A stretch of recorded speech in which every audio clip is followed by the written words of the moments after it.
এই দুনিয়ায় সবথেকে কঠিন কাজ হলো অন্যকে খুশি করা, যেটা চাইলেও তুমি কোনোদিনও করতে পারবা না।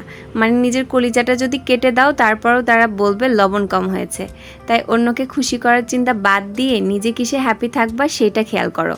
তো যাই হোক, অনেক বকবক করে ফেললাম। তো আমি নিজেকে খুশি করার জন্য প্রথমেই ফুল কিনে নিলাম, যেহেতু ফুল আমার অনেক বেশি পছন্দের। এরপরে চলে আসলাম ফুচকা খেতে। এদিন আমি একাই বের হয়েছিলাম আর নিজেই নিজেকে স্পেশাল ফিল করাচ্ছিলাম, মানে নিজের যেটা যেটা ভালো লাগে আর কি। তো যাই হোক, আমার অর্ডার করা ফুচকাটা কিন্তু অলরেডি চলে আসছে। আর আমার টক ঝাল মিষ্টি ফুচকাটা অনেক বেশি ভালো লাগে, আর এখানকার টকটা আসলেই অনেক বেশি মজা হয়। তো এখান থেকে আমি ফুচকা নিয়েছিলাম, যেটার প্রাইস নিয়েছিল মাত্র 50 টাকা। মানে 50 টাকাতেই নিজেকে কতটা খুশি করা যায় সেটার একটা বড় প্রমাণ হচ্ছে এই ফুচকা। এবার তোমাদের সঙ্গে একটা মজার বিষয় শেয়ার করি। আমি যেহেতু একাই গিয়েছিলাম, তো আমার টেবিলে আমি একাই ছিলাম, আর এই পাশের টেবিলে এই 4টা আন্টি বসেছিল। তো ওনারা এমনভাবে আমাকে দেখছিল যে মানে আমি একাই বসে আছি, একাই খাচ্ছি, আবার ভিডিও করছি।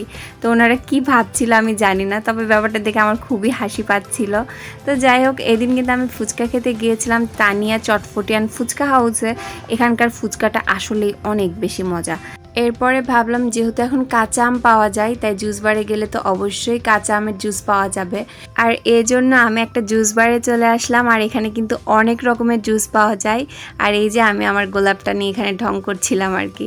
এরই মধ্যে আমার কাঁচা আমের শরবত কিন্তু হাজির হয়ে গেছে, আর এই ঠান্ডা শরবত খেয়ে আসলে অনেক বেশি শান্তি লাগছিল। আর এরপরে আমি মার্কেট থেকে কিছু টুকিটাকি জিনিসপত্র কিনে বাসায় চলে আসি। তো আজকে ভিডিওটা ছিল এ পর্যন্তই। সবাই ভালো থাকো, সুস্থ থাকো, আল্লাহ হাফেজ।